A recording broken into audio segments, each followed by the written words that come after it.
Assalamualaikum warahmatullahi wabarakatuh.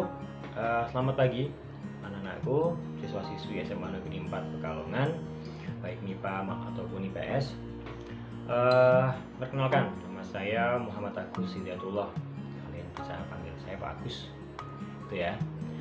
Untuk setahun ke depan, saya akan mengampu mata pelajaran geografi di kelas IPA maupun IPS. Sebenarnya untuk mapel geografi di kelas 10 ini nanti ada 2 guru.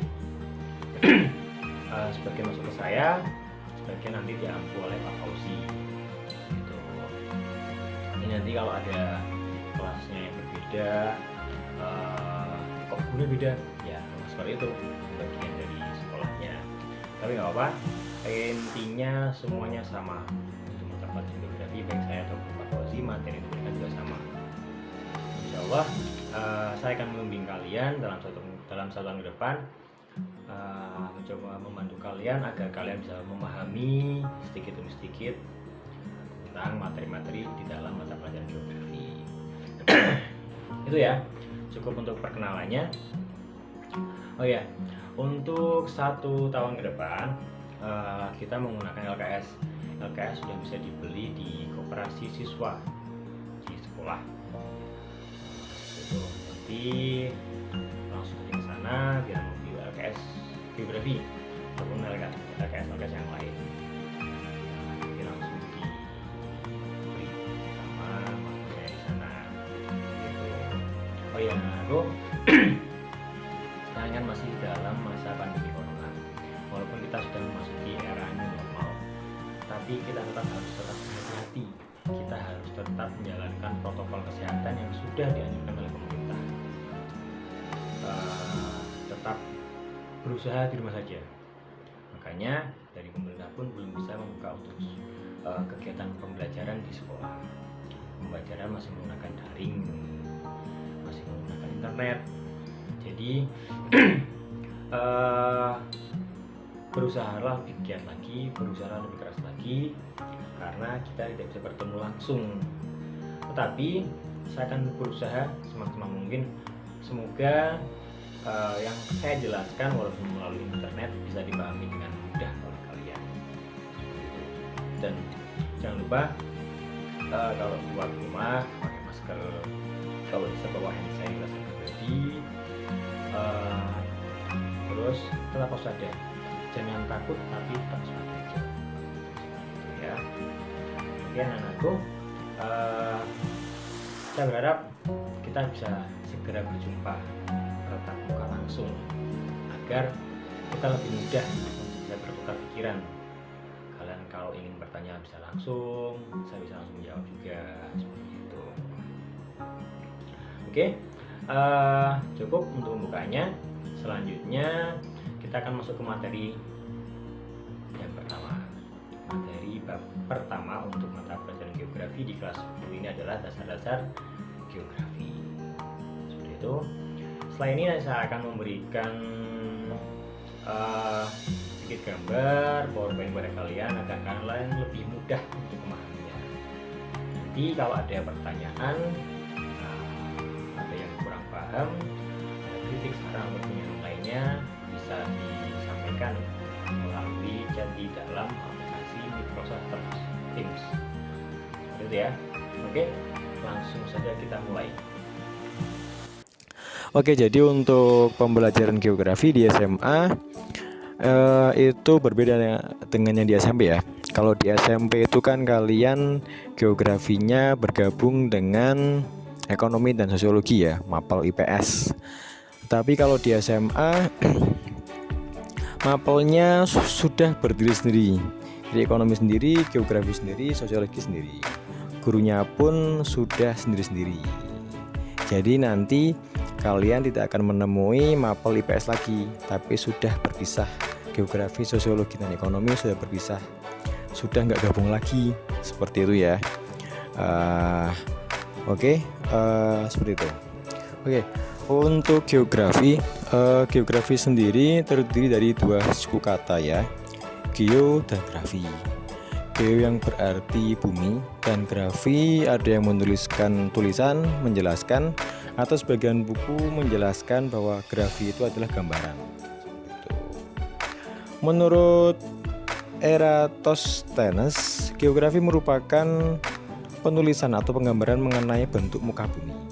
Sedangkan menurut Profesor Bintarto menjelaskan geografi adalah hubungan kausal gejala-gejala permukaan bumi, baik yang berisi fisik maupun yang menyangkut kehidupan makhluk hidup beserta permasalahan melalui pendekatan ke ruangan, ke lingkungan, dan regional. Seperti itu. Itu menurut beberapa tokoh geografi. Jadi geo adalah bumi. Jadi nanti ketika ada kalimat yang menggunakan kata geo, itu berarti artinya bumi. Seperti itu. Oke. Jadi biar lebih gampang untuk mengartikan geografi. Geografi adalah ilmu yang mempelajari bumi beserta semua proses yang membentuknya dan proses yang terjadi di atasnya. Jadi proses dari mulai pembentukan alam semesta, pembentukan tata surya, pembentukan bumi itu sendiri, sampai kemudian proses yang ada yang terjadi di dalam bumi dan dampaknya terhadap kehidupan yang di atasnya, terhadap kehidupan manusia misalnya, terhadap kehidupan hewan misalnya. Itu semua dipelajari di dalam geografi. Itu ya. Oke. Yang selanjutnya yaitu objek geografi. Objek geografi sendiri terbagi menjadi dua, yaitu objek material dan objek formal. Objek material yang pertama, seperti katanya, tulisannya objek material. Kalau kalian masuk ke toko material, itu kan pasti isinya adalah benda-benda fisik ya, barang-barang fisik. Gitu. Paku, ada kayu, ada besi, ada batu bata, ada pasir, dan lain sebagainya. Sama halnya dengan yang ada di dalam geografi. Objek material geografi adalah benda-benda fisik, bentuk-bentuk fisik yang ada di dalam bumi. Bisa itu berupa atmosfer, hidrosfer, biosfer, litosfer, antroposfer, terus biosfer, litosfer, atmosfer, hidrosfer, apa lagi yang belum ya? Biosfer, terus oceanografi, seperti itu. Itu semua termasuk dalam objek material geografi. Sedangkan objek formal geografi itu adalah cara pandang bagaimana mempelajari objek material geografi. Cara pandangnya atau pendekatannya itu dibagi menjadi tiga. Yang pertama adalah pendekatan ke ruangan, yang kedua pendekatan ke lingkungan, dan ketiga pendekatan kompleks wilayah. Ketiganya berbeda dan ketiganya memiliki cara pandang untuk wilayah cakupan yang berbeda juga. Seperti itu. Itu lebih jelasnya nanti akan saya jelaskan kembali. Oke, ini untuk pembagian objek material geografi. Di sini yang akan saya jelaskan itu tidak semua ya, jadi hanya 4 objek material. Nantinya yang lainnya akan saya jelaskan kembali di lain kesempatan. Yang pertama adalah atmosfer. Atmosfer adalah lapisan pelindung bumi yang lapisan gas yang melindungi bumi yang berada di atas permukaan tanah. Jadi di atas kita berdiri itu ada lapisan gas. Gas-gas tersebut nanti ada lapisan-lapisannya lagi. Lapisan-lapisan tersebut itu dinamakan sebagai atmosfer. Fungsinya banyak sekali atmosfer. Ada tempat terjadinya hujan, tempat berpindahnya saluran telepon, tempat terjadinya sebagai tempat melintasnya pesawat terbang dan lain sebagainya. Itu atmosfer. Yang kedua adalah hidrosfer. Hidro seperti namanya berarti air. Jadi hidrosfer adalah lapisan air yang ada di bumi. Bisa berupa laut, bisa berupa sungai, ataupun bisa berupa aliran air. Yang ketiga adalah biosfer. Biosfer, lapisan yang ditempati oleh makhluk hidup atau seluruh ruang yang dihuni oleh makhluk hidup yang ada di bumi. Situ. Ya, kalau biosfer seperti dalam ilmu biologi, bio itu kan makhluk hidup. Jadi kalau biosfer adalah lapisan makhluk hidup. Seperti itu. Yang terakhir adalah atmosfer. Antroposfer. Antroposfer adalah lapisan manusia. Lapisan manusia dan kehidupannya yang terdapat di bumi. Karena manusia itu juga ada di dalam bumi, jadi manusia di dalam geografi itu masuk ke dalam objek material. Nanti manusia berupa ekonominya, pendidikannya, pertambahan penduduknya, perpindahan penduduknya, ataupun yang lainnya, semua yang berkaitan dengan manusia masuk dalam antroposfer. Itu adalah objek material geografi. Sekarang adalah objek formal. Objek formal yang pertama tadi adalah pendekatan keruangan. Pendekatan keruangan adalah suatu pendekatan yang mempelajari suatu wilayah dari berbagai sisi kepentingan. Dari kondisi itu kita dapat mengambil pelajaran mengenai lokasi, jarak, keterjangkauan, dan sebagainya. Jadi seumpama kita akan mempelajari tentang daerah Kuripan. Daerah Kuripan itu lokasinya di mana? Oh, lokasi Kuripan itu berada di sebelah selatan Kota Pekalongan, bagian selatan Kota Pekalongan, atau sebelah utara Kecamatan Warongasem. Kuripan itu isinya apa saja sih? Oh, ternyata ada sekolah SMA 4, ternyata ada SMK 4, ada lapangan futsal, dan ternyata masih banyak tumbuhan, masih banyak sawah di Kuripan. Itu pendekatan keruangan. Yang kedua adalah pendekatan ke lingkungan.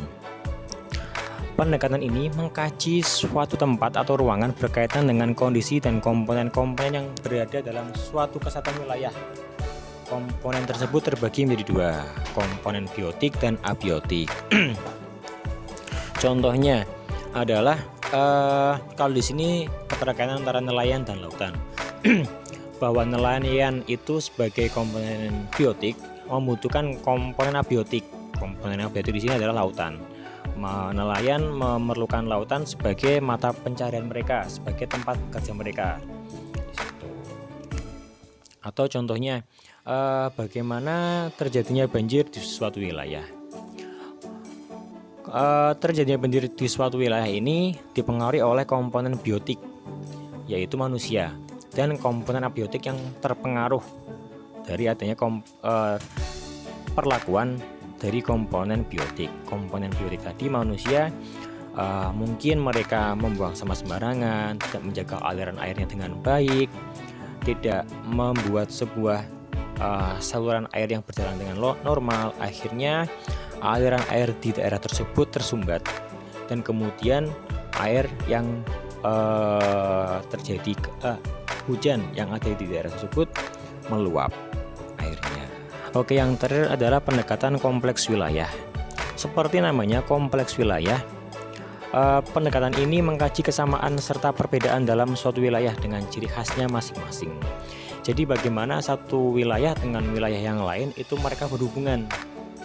Bisa karena mereka kedua wilayah tersebut saling membutuhkan, atau hanya satu wilayah saja yang kemudian membutuhkan wilayah yang lainnya.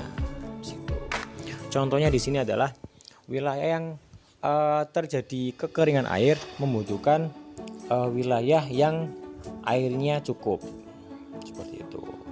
Contoh yang lainnya, wilayah desa dengan wilayah kota. Wilayah desa membutuhkan wilayah kota sebagai tempat mencari lapangan pekerjaan, sedangkan wilayah kota membutuhkan wilayah desa sebagai pemasok sumber daya manusia yang kemudian menjalankan roda perekonomian yang ada di kota. Contoh yang lainnya antara kota dan desa adalah wilayah kota memerlukan wilayah desa sebagai pemasok bahan baku industri, dan wilayah kota mempengaruhi wilayah desa sebagai tempat produksinya barang-barang mentah menjadi barang-barang jadi, seperti itu. Oke, itu cukup untuk materi di pertemuan pertama kita hari ini, sebagai dasar-dasar ilmu geografi. Kemudian bagi anak-anakku yang kurang paham atau butuh penjelasan lebih, silakan tinggalkan pertanyaan di chat Microsoft Teams kita. Nanti saya juga akan minta pendapat atau jawaban dari teman-teman kalian yang lain. Barangkali mereka bisa menjawab pertanyaan kalian. Kalau mereka bagi anak-anak yang aktif dalam pembelajaran kali ini, saya akan memberikan nilai lebih dalam nilai geografinya, seperti itu. Oke, terima kasih. Sekian materi dari saya. Wassalamualaikum warahmatullahi wabarakatuh.